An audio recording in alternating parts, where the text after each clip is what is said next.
Warning, this video contains spoilers for the new games Pokemon X and Y on Nintendo 3DS. If you've not yet reached the point in the game that this video covers, proceed at your own risk. Pokemon rules.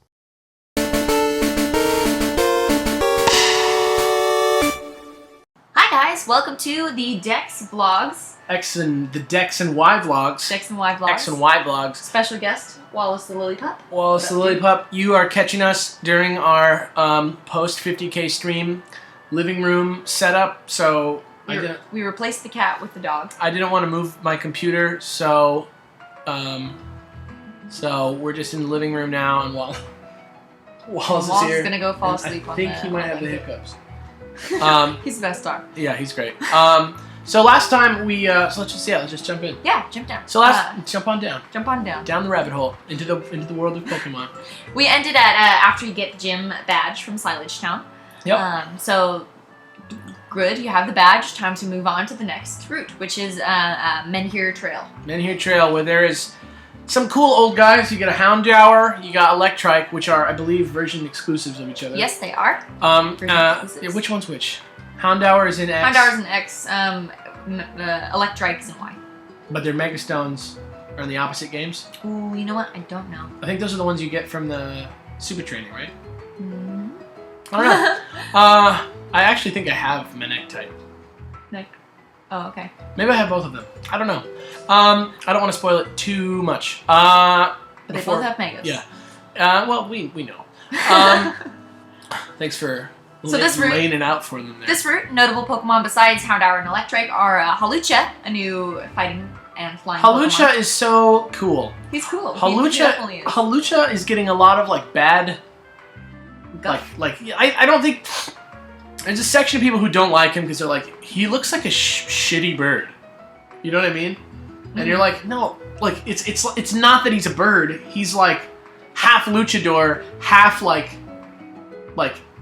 almost like a traditional like Native American headdress type bird. Like it's not supposed to look like a bird. It's supposed to look like one of those like rain dance kind of costumes. Is it Kachina doll?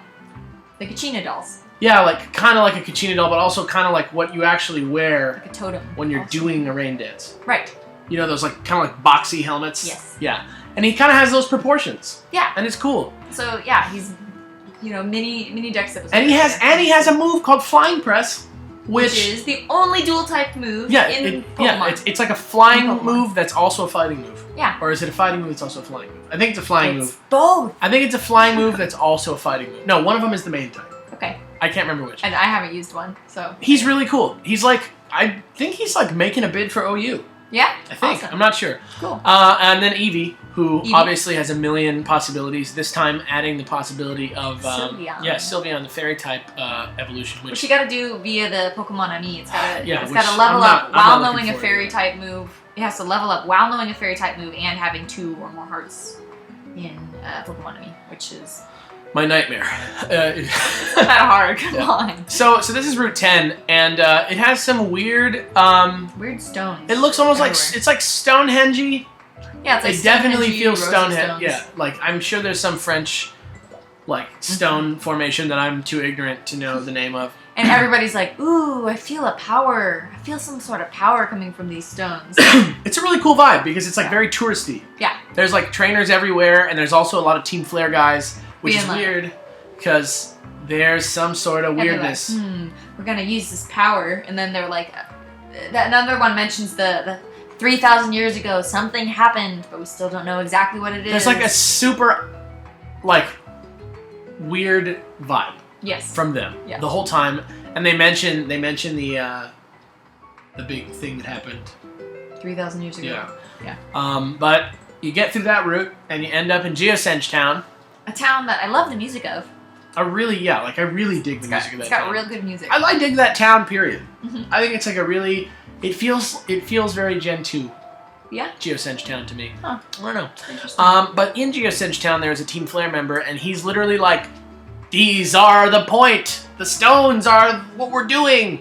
And then he like runs into like a pile of rocks. And that's like, there's like an obvious doorway and you're like, well, can I go in? And then it's like, oh, what a strange place. Yeah, and how did you okay, let's go in, but you can't go in yet. Not till the very end of the game. You just have to know that it's there. So, but anyway. You kind of can explore the town at that point, and you can. Everyone's like, we don't know why these stones are here. Nobody knows why the stones are here. Why are the stones here? Which makes you think maybe the stones have something to do with the main point of the plot. But speaking of mysteries, there is one pretty like internet popular NPC in the Geosenge Hotel he's like a hiker, backpacker. Yeah, kind of like a guy who's like going like it's Europe, so like a lot of people like to backpack through Europe.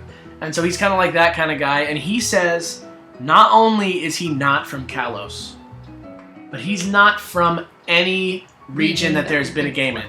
Basically, the first time you talked to him, he was like, if you think Kalos is cool, you should see my region. There's a facility you wouldn't believe. Oh, but you'll see it in due time. So it's like, okay, maybe he's just from one of the other regions. But then if you talk to him more and more, he will start saying like, oh, by the way, this region isn't Johto, Kanto, Sinnoh, Hoenn, or Unova. And then you're like, oh, so it's new. And then he gives you this weird souvenir. I think you have to talk to him 4 times to get the souvenir total. And he gives you this weird souvenir that is like a little totem. It's called the Strange Souvenir. Yeah. It has no use yet. Yeah. Weird. Think about that. What do you think that means? Do you think that means they're going to like release another region compatible with Kalos and just to get that little item? I never grabbed it. I didn't either, but I like read about it. Can I hold it? Can I hold it on a Pokemon? It's just like an item. Can I put it on my Pokemon? I don't know. Because maybe that's how. Maybe. I don't know. I'm sure that it's either literally going to be like... But it's a cool mystery. It's either going to be, in my mind, like, it's going to be like when Black and White 2 did that thing where you can, like, put your games together. And then, like, stuff changes based on, like, what you did in the first game and the second game. It could be, like, something like that. Or, like, you could maybe transfer your character, since it's 3DS, it's a little bit better, and they store, some of the stuff on, like, a... What if Pokemon Z is, like, Pokemon X and Y, but it's in a little bit of a different region, and there are also new Pokemon in that region? That'd be great. And then you could link them. I would love that. It'd be crazy. Yeah, I would love that. But yeah, there's literally no answer to that. No one knows. No one knows yet. There's a lot of like weird mysteries in X and Y actually, and as we go through the game, we'll sort of touch on some more of them. Sure. So you go around and you talk to people in the town. There's a bunch of colorful characters, as there are in every town, but then you get to the exit of the town and you get like sort of like jumped by 2 Lucarios. And that rollerblading girl's back. Karina, she's like so much more detailed than like a normal NPC. Yeah. And she's like, oh, what's up, man? Hey, my Lucario is after you again. I'm so sorry about that. Hey, my Lucario really wants to battle you. You want to battle? And you're like, okay. You make her seem so annoying. She's like, no, she's like chill. She's like, hey, you just want to battle, dude? Just like a surfer? Like a surfer rollerblader chick, Rollerbladers are not as cool as surfers. She's like a roller derby girl. She's like a derby girl. I guess. Anyway, though, so she fights you, and then it's like, leader Karina. You're like, oh, gym leader! Where? Here? But it's like not a gym battle. Get the badge. You just like fight. And she's like, great, do it again later and you get a badge. Bye. She's like, see you in my town. She skates away with perfect. But she mentions repeatedly how much her Lucario loves you. So, it's important. Interesting. Think about that some more. For later. Let that mull over your head. Very obvious at this point. Is what I was like, what eventually happens. Don't you dare. I'm not, but I was like, of course. Like, I was expecting that from the moment I saw her. Anyway, though. From the moment I saw you. That's as much as that song as we can sing. Without getting sued. Yes. So yeah, you don't get a badge. She's like, come to the next town. And so you head down to Route 11. And it's just like a short, tiny route. It's like it's got some grass, it's got some dudes. It's like a little corner and then you get into a cave. But it has some cool Pokemon. It's got Dedenne. Dedenne, the hamster fairy type, electric type. Yeah, so who is disappointingly its base stats aren't great. Bummer. Really interesting typing, really disappointing base stats for me at least. I'm slowly starting to realize that like it's not so much about like a lot of Pokemon being excellent, but it's being like a lot of diverse Pokemon within each tier.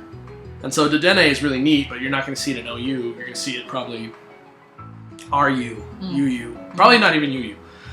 You get the Nidorans. Yep, Nidorans. You can get Nidorans, Sock and Throw, depending on what generation you have. Generation.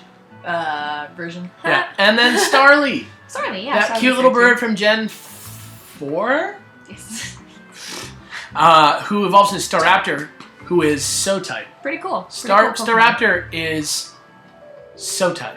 He's Really, pretty really cool. powerful. Pretty cool I just used one in the Gen 4 battle. Mhm.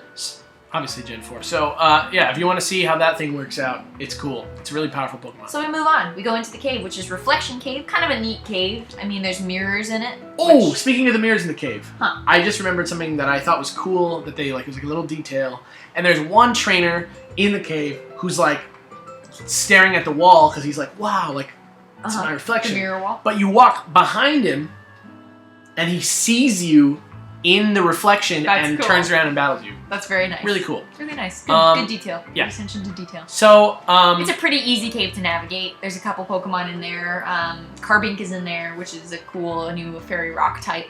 yeah. I can't don't know, even Mr. remember. Mime is in there. Woobat is in there. Mr. Mime is fairy type now. Huh. Did we talk about that? Fairy cave. Mr. Mime is awesome. Mr. Mime has really good resistances and stuff now. Can't get over it. Think about that. He can Can't throw up get over the it. screens. He's great. Can't get over how creepy he looks.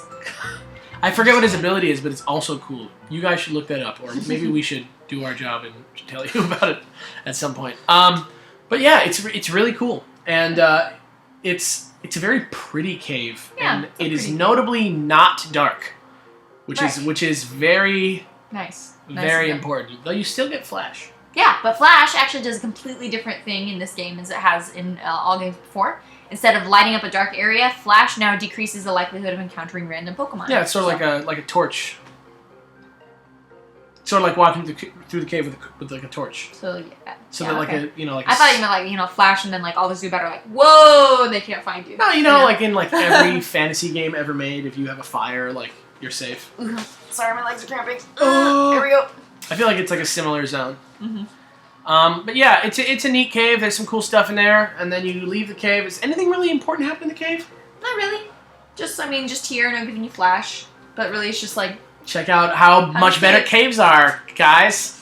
That's I mean, how there's another level to the cave, but you can only get to it after being Elite Four, so. Well, we I don't don't want to talk about that. I'm not going to talk Okay, about it. okay. Just in there. I mean, you can see the staircase. And then you're out of the cave, and then we get right to the beginning of Shalour, Shalour City. which is a cool place. Good for plot, which we'll go over all of Shalour it's City. tied to a very neat new feature of the game, which we'll definitely discuss at length next week. But for now, we're done with the walkthrough portion of the talkie bits, talkie vloggies. What do we call them? Vlogs. Yes, it's a lot. And we're gonna move on to the questions. You want to Sure. ask the first one? Well, the first question is from Japanese Cigarette. And they ask, do you guys nickname your Pokemon? If so, are they usually just random names you think fit them, or do you try to make them related to the Pokemon themselves? I want to answer this question first. Okay. No, I don't nickname my Pokemon. I'm not sure why I don't. But lately, because of how many more Pokemon are constantly coming and going in my world, because I'm online and just wonder trading and stuff, it is very funny to me to nickname them, and I'm starting to see the allure of it. Though I don't think that I will do it when I make my team. Okay. But I to answer the second part of your question, purely for comedy every time. Purely for comedy every single time. Largely, I have not nicknamed my Pokemon until this gen. I mean, I specifically remember a couple Pokemon during my playthroughs of the game that I did nickname, and a Linoon was one of them. I think that was maybe the second Pokemon I ever nicknamed after playing the first two games fully. So yeah, I don't usually nickname my Pokemon. Usually my first run through, they just have their normal names. But I've kind of made it a rule that each shiny I catch has to have a nickname. And I have trying to Masuda method a Mareep to get a shiny Ampharos. What are you gonna name it? Super Flaffy. Because it's a big Flaffy. It's shiny Ampharos is He looks pink, like a big Flaffy. Yeah. and Mega is more like Flaffy, so it's Mega Flaffy or Super Flaffy, something like Because that. he's got that big hair. Yeah. But anyway, all of the non-shiny eggs that I've been hatching, I've been nicknaming just out of fun, so I can wonder trade them later. So if you get a Mareep with a funny nickname, Might be for me. Who knows? Yeah, maybe. But yeah, when I nickname them, it's usually has something to do with their name, like close to their name. Like a lot of my Mareeps are like Marie and Rishida or something. You know, they're always like really close to the actual name. And otherwise, do you think that like maybe nuzlocking has made you more like susceptible to nicknames? Yeah, maybe. Yeah, I mean, 'cause I've tried a couple. Whatever. Like more willing to try it out. I've tried some nuzlocking, and since you have to nickname them, I definitely see the appeal. So yeah, I'm doing it more often now. Great. So. Let's take the next question. Metal Snake Zero says. Metal Snake Zero says, how often? Well, he says, question. How often do you want a Pokemon to be a certain gender? Like how I would reset my game to get a female Fennekin. My answer is I could care less. Doesn't bother me at all with what gender it is. I'm accepting of either gender, and it doesn't matter to me as long as they want to be my buddy and help me win. You make it sound like it's like a political issue. I mean, it is kind of is a political issue, at least in the sense of like, what does it matter what gender it is? I am a little bit more particular about my genders of my Pokemon. I reset a bunch to get my Amara, my female Amara. And I also went through a lot of wild battles to get my male Litleo. But for that, I feel like it's like valid because the male Litleo is, like, has like the cool mane, and the female one is this weird ponytail. Okay, I guess in that case, that's the case where I would care. Is when it. Well, not so much with Litleo because Litleo is just cosmetic, right? Mm-hmm. But like something like Meowstic or like Nidoran, where it matters. That like it matters. Mm-hmm. So. Well, usually when it doesn't matter, there is a gender that I want specifically. And it's kind of just like is what I get the feel from the Pokemon. Like my Flygon didn't care what gender it was. I could see it like as both. My Gastrodon, I wanted a male for whatever reason. My Sableye, I like wanted it to be a girl. And it's just like mostly like my inner workings and like what I feel my Pokemon's Do you think you're like almost roleplay? Almost. You're almost like role-playing like role-play? What my Pokemon's personalities would be like. Pokemon roleplay server? Yeah. Speaking of that, there's a question kind of about that a little bit later. We'll get to it. The next question, you want to take it? Sure. This is from John Dura, and he says, question, what is your guys' favorite Pokemon movie? I really like the first one because it is like one level above in terms of like production value. Mm-hmm. So it was like in theaters? It was like an event. I mean, I know that there's like some level of nostalgia to it. Oh, God.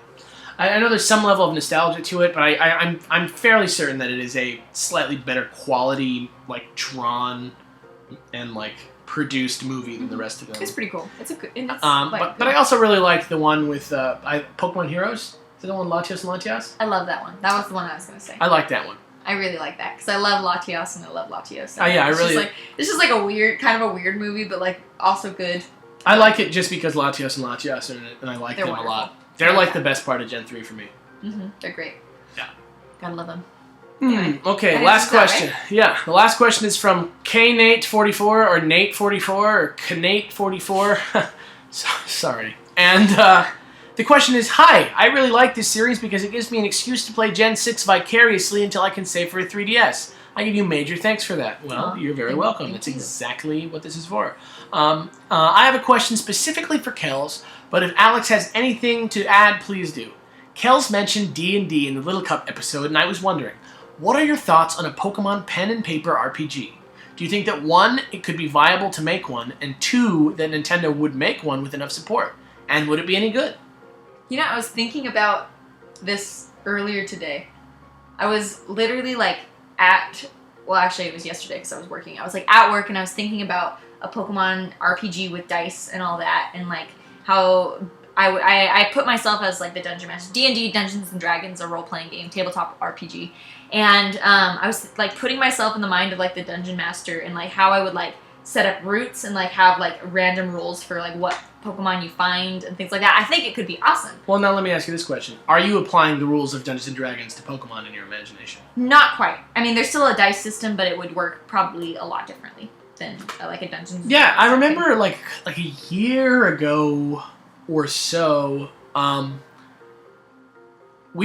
think we were sitting around with a friend of ours, Andrew Tippin, mm-hmm.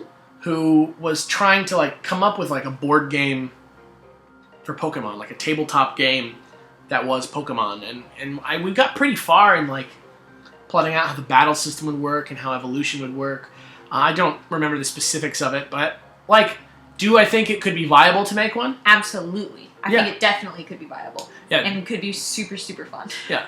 Do you think that Nintendo would make one with enough support? That's a tough thing because here's what I think about it.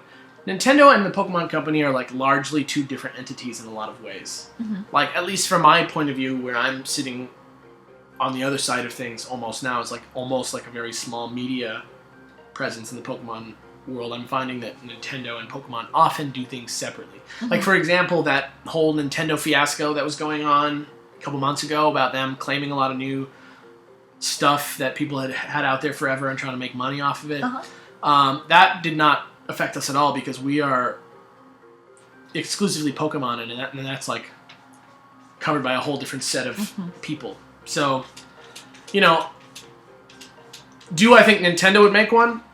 Maybe. Probably. Like, I feel like Nintendo still markets a lot of the merchandise for a very much younger audience, and so I don't think that they would make a tabletop RPG for Pokemon. They do a lot of licensing, though, and the fact that there is the card game makes me feel like there's interest. Though the thing that could be a problem with the card game situation is that, like, maybe they wouldn't want to make like two competing things, but maybe they would, because like, you know, you could release expansions and stuff, and that would be money. Would it be any good? Who knows? Yeah, who knows? Who knows? Depends entirely. If I made it, I would love it. if I was the one responsible, I would love it. It would be our $1 million idea. Yeah, someday when we have the guts to walk into Nintendo and pitch them something, it'll be a tabletop RPG. Let's not say that that's confirmed. Well, that's I'm open to it. That's pretty much the last question that we had for the day. Yeah. So that was a fun little story time. Talk time. We're gonna get into some more deeper aspects of X and Y tomorrow. A really big aspect of the game is gonna be kind of like the focus of next week's episode. Yeah. But make sure you keep asking questions, and we're in a whole bunch of questions this time. I know it's kind of a more esoteric series than the ones we do, but the people who watch this series, you guys really seem to enjoy it, and so we're more than happy to keep putting it out. And try to ask one question, because there are a lot of people that ask like 5 questions in a row. And it's hard. It's hard for us to be like yeah, let's use that one, because then we're gonna like spend 15 minutes talking about one thing. Yeah. But you know, whatever. So that's that. I've been Alex. I'm Pokekill. And we'll see you next week with another X and Y vlog. Bye, guys. Bye.